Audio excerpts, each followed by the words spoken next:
All righty, good morning. Hopefully everybody can see me. If not, go ahead, just type something up in the chat. I'll be able to see it. Thank you all for coming today. If everybody could just please mute their microphones and their audio, or not their audio, but their microphones, so that way we don't get any sort of feedback or any sort of, you know, awkward situations, kids, dogs running around in the background. I know it's early, but it's a crazy. Well, yeah, hopefully everybody can see me as well on the video. But thank you again for coming today for our first Tune-Up Tuesday. Super excited to start this series for you guys. Hopefully you guys can get a lot out of it.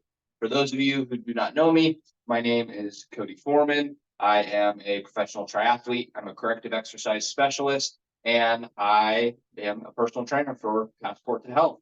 And so what we're going to try and accomplish in this series, in these sessions, is give you guys tips, tricks, tools, things that everybody can help, that can help everybody stay healthy, perform better. And I will preface this by just saying I am the only person here today, so I have to man the camera as well as everything behind the scenes. So I might be sliding in and out of screen just to admit some people, especially people who are showing up a little late. If you do have video, I see Kirsten up there. Good morning.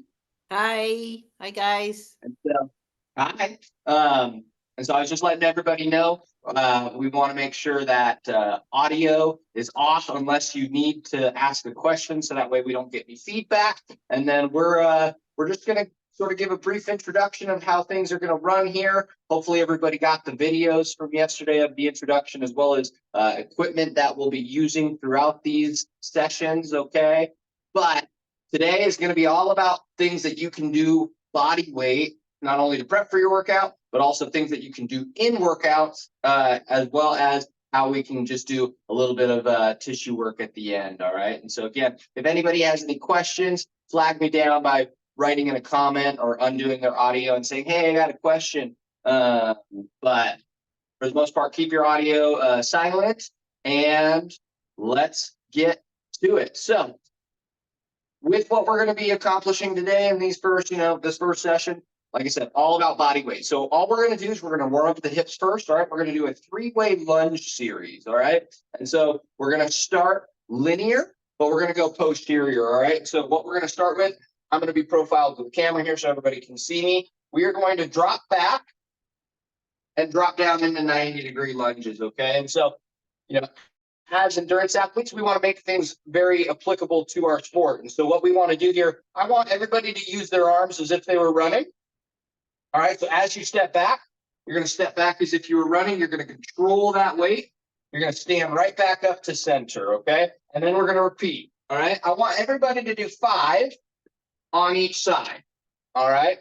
If you do have a video and you want maybe some form correction, you can keep your video up so that way I can see you, all right? If you do want me to give some slight form corrections, don't be afraid. I won't call you out, all right? I'll just give some general recommendations. But 5 on each side, all right, with that posterior lunge. All right, again, we want to use those arms as if we were running. Once you have done all 5, all right, now you're going to go forwards with that lunge, all right? So you're going to go in that anterior position. Again, you're going to step out. You're going to use the arms as if you're running. You're going to push all the way back, all right? So we're going to lunge out. We're going to push all the way back. Use those arms for a little bit of extra power, okay? 5 forwards. All right, once you've done your 5, we're going to switch it up. The other side. 5 again. Push all the way back. Use those arms. Give yourself a little momentum. Again, we're going to do 5 on each side. Very nice.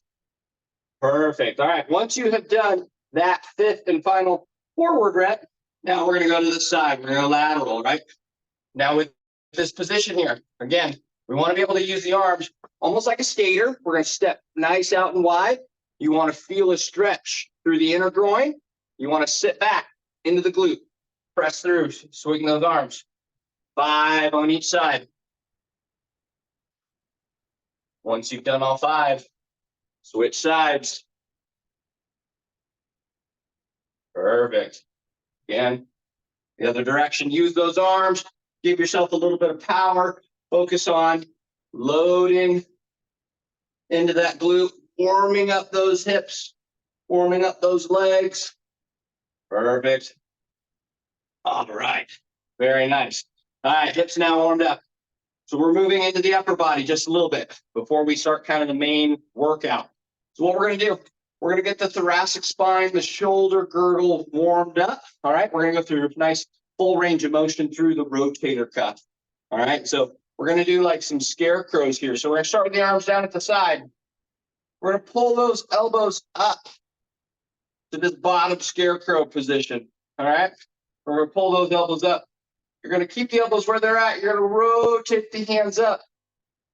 Field goal post. And then you're gonna reach those arms straight up above your head. Try and get into a nice streamlined position. Perfect. And then in reverse. All right, we're gonna do 8 of these. All right, so arms come up, arms rotate up, and arms reach to the top, and in reverse, back down to our field goal post, back down, and all the way down the center, all right? So like I said, we're gonna do 8 of these. All of these warm-up movements, we wanna emphasize good activation and range of motion. So they don't need to be very fast. You wanna feel each muscle working, all right? At this point, you should already start to feel the shoulders burning a little bit, all right? Especially if you're doing it right. You're getting into those deltoids, you're getting into those traps, those rotator cuff muscles, the upper posterior thoracic spine, which is super important for posture in the water, on the bike, and while running. Okay, 2 more here. All right, last one. Perfect. All righty. All right, so hips are now warmed up, shoulders are warmed up. All right, and so we're moving into a 3 movement series, okay? But we're going to do them individually today. We're not going to superset, and we're not going to do any circuits today. Today's about strength and stability building. We're going to own each movement, and we're going to make sure that we have the best form possible, okay? So the first movement that we're going to be doing today, we're going to do 2 sets, 12 reps, and we're going to be doing either a box squat or an air squat, okay? If you do have a bench or a chair, I would like you to grab that now, okay? The reason being is that the chair will give you a nice stopping point. Your chair should be about, when you sit comfortably, 90 degrees at the legs. That would be ideal, okay? And so what we're going to be doing here, we're going to start from the top of this movement. And the reason we're going to start from the top of the movement is we're going to emphasize the lowering eccentric portion of the movement. So what I want everybody to do here, hands are going to be right out in front of your chest, okay? You're going to have good posture, though. We're going to pull the shoulders back. We're going to lightly squeeze the glutes to start. This is our stop and our finish position. All right, we're going to take in a breath as we sit down to the bench or the chair. We're going to breathe out as we stand up and squeeze our glutes, okay? We're going to do 12 of those. Progressions here. You can fully sit down on the chair. That will be easier. If you just touch and come back up, that'll be harder, okay? That's how you can kind of grade today, all right? So again, let's do 12 reps here.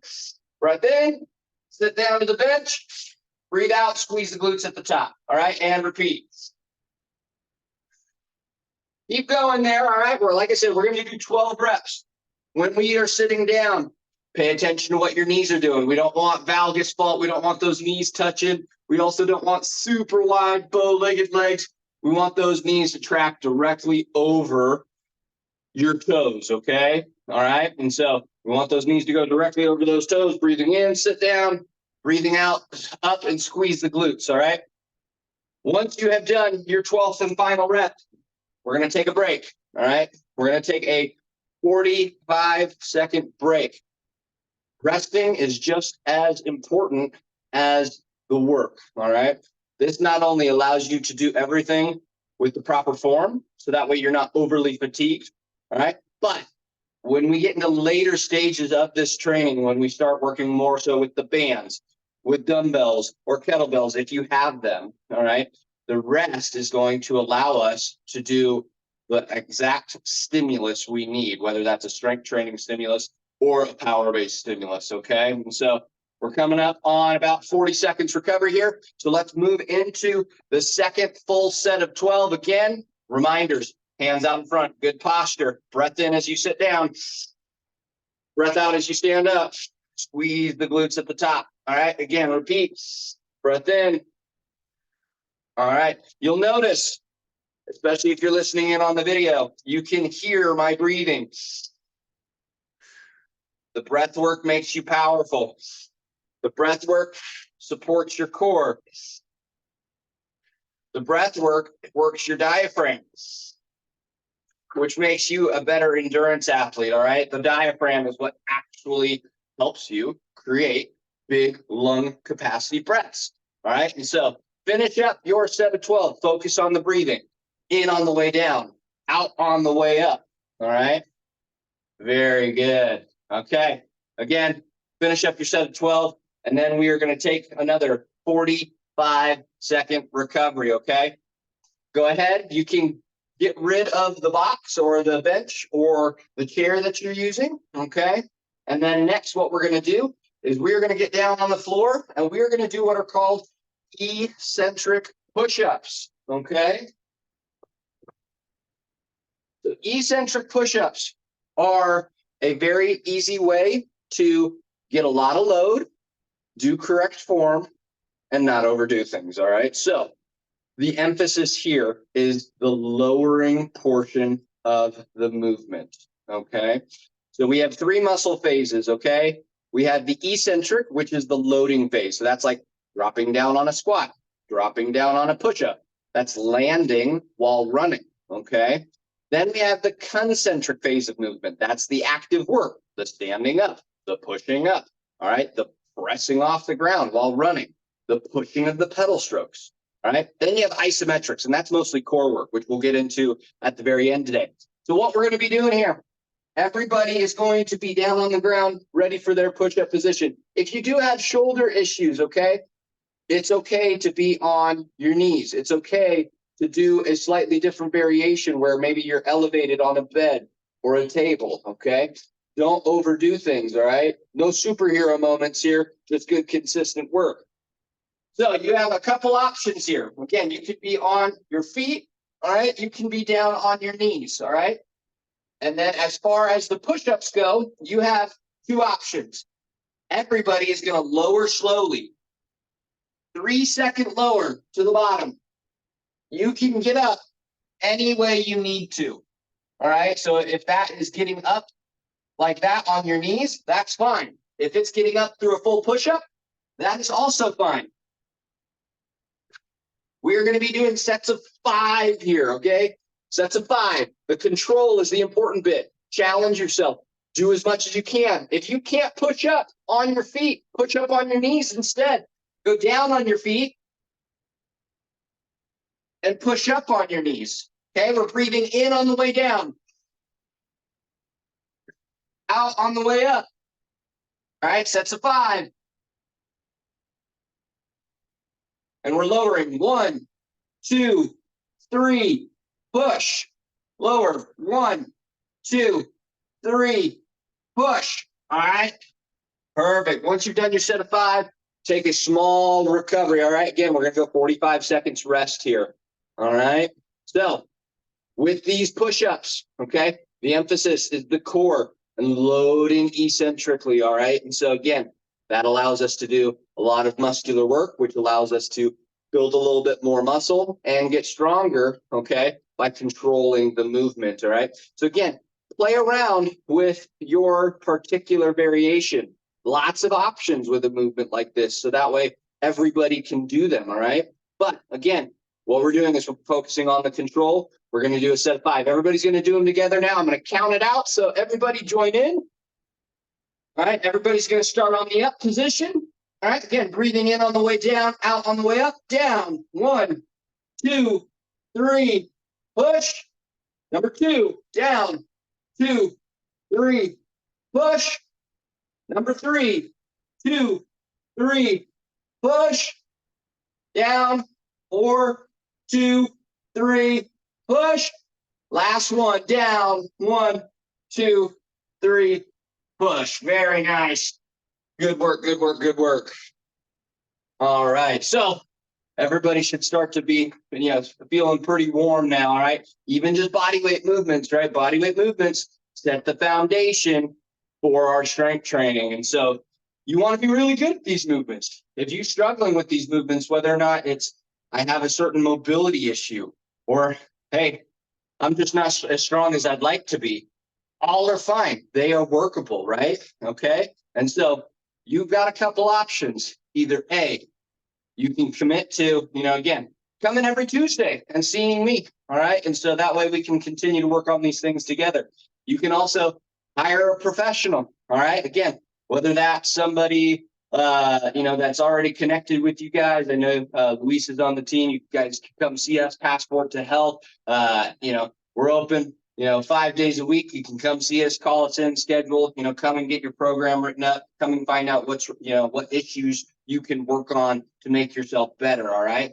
The last movement that we're going to roll into strength-wise before we start doing a bit of recovery and opening up the floor to some questions is we're going to do a plank. All right. But we're not going to do just any plank. All right. We are going to do the proper plank. We're going to use the lats. We're going to use the core appropriately. So whether you are in your forearm position, okay, on the floor or elevated on some type of bed or table or anything like that, we are going to emphasize pulling your elbows down towards your ribs, okay? What that's going to do, engage your lats, which helps support your posture. We're going to squeeze the glutes, all right? So I'm going to walk us through this again. Again, whether you're elevated or on the floor, forearms down, forearms parallel to each other. All right, we're going to get up into our position. We're going to squeeze the glutes. We're going to dig the elbows in. We're going to hold that position, all right? And so this is a fully loaded, locked out plank position, all right? Everybody should be up holding that position, squeezing their glutes, pulling those elbows down towards the ribs. We're going to hold this for 25 seconds. All right, we are at 15. 10 more. 5, 4, 3, 2, 1, and relax. Very good. Again, we're going to take 30 seconds this time. This is one movement we're going to do 3 rounds of today, all right? So 3 rounds, 25 seconds, all right? The core is your most important asset as an athlete. Strong core is a strong athlete. All of these limbs, your legs, your arms, right? They all attach to that foundation. If that foundation isn't properly utilized, lots of other problems happen, whether that's in your shoulders, again, your elbows, your hips, your knees, doesn't matter. Strong core sets the foundation for that. Set number 2, coming into it, all right? Get up into your position, ready, go. Squeeze those glutes, hold those elbows down, all right? You should be fully loaded, full tension in this movement, all right? You should feel it in those forearms. You should feel it in your lats. You should feel it in your core. You should feel it in your glutes. You're 15 seconds in. 5 more seconds. 4, 3, 2, 1, and relax. Very good. All right, we got one more round of that. Hopefully you all are having a good workout out there. Again, in the future, if you want some form correction, all right, I'll be doing that. And so if you are brave enough and you'd like some form correction, put your video up on the screen. I'll be able to give you some pointer tips and tricks so that way, your position's even better than what it could be, okay? We all have very specific defaults that make things maybe a little bit more difficult for us. And so make sure you're doing it right, all right? Whether that's have somebody else look at you, have me look at you, or record yourself so that way you can see yourself. Last round here, coming up. 3, 2, 1, and begin. Up in our position, squeeze our glutes, pull our elbows down, hold that position. Again, you can do this elevated up on a bench. You can do this on your knees, okay? Find the position that works best for you. All right, we are 20 seconds in right now. 5, 4, 3, 2, 1, and relax. Very good. Fantastic. All right, so those are 3 movements, okay, that are very good to start with. Okay, correction can definitely feel it. Good, that's awesome. So we got a comment in the chat there that said they felt like their elbows were probably too far out, okay? That's not necessarily a problem. That's a pretty good variation. You know, the further out you get, the harder it will be. I think the important bit there is that you got to be able to still pull down on the elbows so that way you can utilize the lats. Those lats are a really big muscle that sits along that rib cage, all right? So it doesn't necessarily need to be super close, all right? As you get further out, it will get more challenging, but that's a good note, okay? Again, I love these little, comments that say, hey, like I've never really thought about it that way before. It's a very important thing to consider, all right? So the last thing that we're going to do is we're going to just cool down. Yeah, feet are just about shoulder width apart. That's a really good question as well, okay? And so at the end of the day, I've always been told there are no bad movements, okay? There just might be bad movements for you right now, right? You just might not either be prepared for them, you might not have the mobility for them yet, but with practice and working through the right progressions, you should be able to get to 95% of movements. There are certain movements that, like the Olympians do that, they're just not necessary for us, right? And so, but you should be able to work your way towards most of them, all right? The last thing that we're going to do, like I said, is we're going to just stretch out. We're going to cool down a little bit, all right? And so we're going to focus on the hips today, all right? The hips tend to get pretty tight. So find a place that you can sit down. Again, grab that chair again, grab a bench. You can sit bedside, all right? But find a place that you can sit, all right? So I'm going to grab my chair here. What we're going to do here is we're going to do what's called the seated figure 4. All right. And so this is for the glutes. All right. Specifically the piriformis and the glute medius. All right. These are muscles that support your hip when you're in single stance while running. Okay. So, and they get super tight if you are addressing them, especially when we sit down here. We like to cross our legs over like this. Okay. We don't necessarily stretch these areas. So what we're going to do, either leg, doesn't matter. We're going to do both of them. All right. Cross one leg over, ankle at the knee. All right. Opposite knee, okay, is going to be up to the outside. I like to put one hand on the ankle, one hand on the knee. And all we're going to do is we're going to lean forward. You should start to feel a really good stretch through that glute. We're going to hold this for 90 seconds. All right. The 90-second hold is very important. All right. It's required in order for those little muscle fibers and all the little receptors in them to finally let go. All right. So this stretch should be comfortably uncomfortable. All right. If you're like kicking and screaming and trying to, get out of it, that's not right. All right. Your body's going to fight that. Your body's not going to let you actually stretch that muscle out and let it release. So comfortably uncomfortable. You should be able to breathe into this.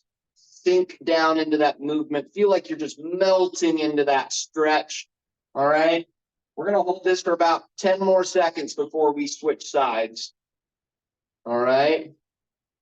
So as we do this, all right, I want to again thank everybody for coming this morning. I know it's dark and early at this point in the year. Go ahead, switch sides.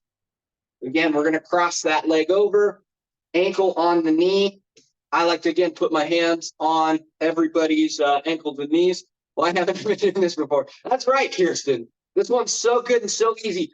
And again, if you're sitting in your arrow position, this is the position that you're going to be in a lot of the time. However, your hip joint is going to be closed because it's vertical. So if we pull that leg into this position, we actually open up the hip girdle, we open up the hip joint, and we allow that to actually stretch appropriately. And so, again, I want to thank everybody for coming in today. I want to thank everybody for being here for the first.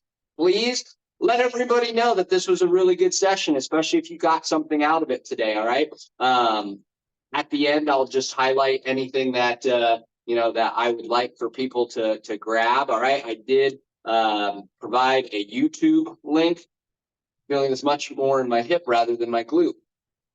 All right, and so that's not necessarily a bad thing. Okay, the hip, again, it depends on where in the hip. All right, Angelina, and so because that muscle, it starts in the glute, but it actually attaches here at the side of the hip. That big bone at the side of the hip called your trochanter.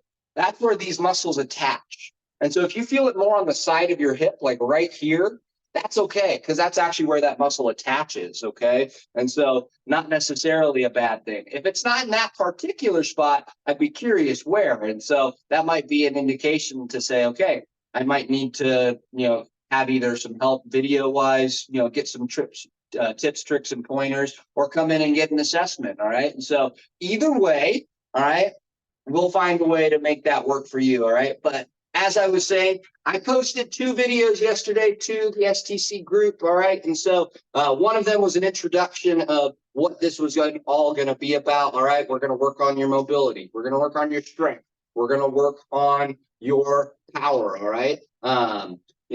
And there's certain equipment that I think everybody should have, all right? And so I did post another video of things that you should have, all right?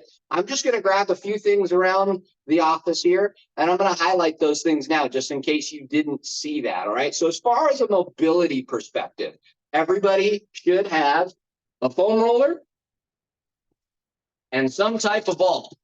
All right, and so a foam roller and a ball will do you a lot of good, all right? You can pretty much work on every single spot that you will need to with these 2 pieces of equipment, all right? So if you don't have them, I did post links in the YouTube video that should be available to you guys, so that way you guys can get the ones that I think are sufficient enough. There's a lot of marketing out there that says, oh, this big vibrating foam roller is like the best thing on the planet. When honestly, the KISS principle couldn't be any more true, right? Keep it stupid simple or keep it simple stupid, all right? And so either way, those are going to be 2 mobility tools that I want everybody to have, all right? As far as strength goes, there are 3 things that I think everybody should have, or 4 things that everybody should have for their daily strength, all right? The first is a mini band. All right, so this is a little looped band. All right, we put this around the knees, around the forearms, helps us with activation movements, helps us with stability. All right, the second one is going to be a looped band. All right, so this looped band is just a bigger version of that mini band. All right, this is really good for strength. This is really good for higher levels of stability, especially total body stability, all right? So rather than the mini band, which helps us in one particular area, this longer band helps us in larger areas in total body. And then the last band we're going to have is a band that has handles on it, all right? This is going to be really versatile, so that way we can do single-handled work, okay? We can also do a couple different variations of things like deadlifts or things like that in terms of things that you might need a dumbbell for. You can get it done with a band. And then the last one I think everybody should have is some type of exercise ball, okay? Size doesn't really matter. I will say the bigger your ball is, the easier it will be. The smaller your ball is, generally speaking, the harder it will be. And so you can, again, kind of adjust how your workout intensity looks by simply just adjusting what type of ball you have, all right? And then the last couple things that are very, very nice to have, but I don't believe are absolutely necessary for any particular reason, are dumbbells and kettlebells, okay? And so your dumbbells, your kettlebells, super versatile pieces of equipment to add intensity and a little bit of quality to your workout, but are not necessary. And so again, those are things that I would like for people to get, for this particular set of sessions, all right? Get these pieces of equipment. Like I said, there are links to them in the YouTube video that is provided to you guys for SAC Tri Club. Thank you all again for coming today. I will stick around. If anybody has any questions, please type them in up on the screen or unmute yourself and we can have a little chat. But thank you again for coming today. Throw these into your weekly workouts, all right? I would say do two strength workouts a week, all right, where you emphasize total body and core, so that way you can get the most out of your season coming up. Again, thank you everybody for coming. Have a wonderful morning. Thank you, All Cody. right. That was awesome. Good stuff. Hey, I have a quick question, and we're gonna have Yeah, what's up? a recording, and hopefully the recording will be very useful for people. But kind of a loaded question. So if you want to Yeah, what's like up? think about it and let us know later. You see a lot of triathletes. What do you see as a common area that people need the most work on? Oh, that's a great question. So to be honest, triathletes aren't necessarily all that different from, kind of your day-to-day people. They just experience most of the problems at higher levels because of all the load that they do. And so the biggest areas of opportunity for most triathletes, as well as most people, is hip girdle health. And so that's Mhm. stretching your quads, strengthening your hamstrings and your glutes, and strengthening your core. All right. Both your erectors and your spine, as well as your rectus abdominis and your transverse abdominis. So those three things, all right, if you can stretch your quads, strengthen your glutes and hamstrings, and strengthen your core, both front and back, that's going to solve a whole host of issues, all the way from, things like IT band syndrome, all right, hip impingements, hamstring tendonitis, tendinosis, tendinopathy, hip flexor tightness. It's going to solve things like lower back pain. All right. All of those things tied to really those three areas. So if you can work on those three areas, again, I'll highlight them. Stretch those quads, strengthen your glutes and hamstrings, and strengthen your core and your erectors front and back. All right. You can do those three things. That'll solve a whole slew of issues. So great question. Awesome. That's really, really helpful. Thank you so much. Yeah, So we will absolutely. see you next Tuesday, and this will be up for you guys to look at again if you want to, go through the whole thing again. So thank you, That's right. Cody. Thank you We'll all see you again. later. If anybody has any questions, I did make a comment on the SAC Tri Club post on Facebook. You can send me a direct message on Facebook. All right. And so if you do have any questions, you want to reach out, get some additional help, whether that's an assessment or, come into the office, schedule an adjustment or anything like that, hit me up on Facebook. I'll be happy to, point you in the right direction and get you all set up. And so I look forward to seeing you all as well as more people next Tuesday. And hopefully everybody's having a wonderful start to their year. So thank you again. Goodbye, everybody.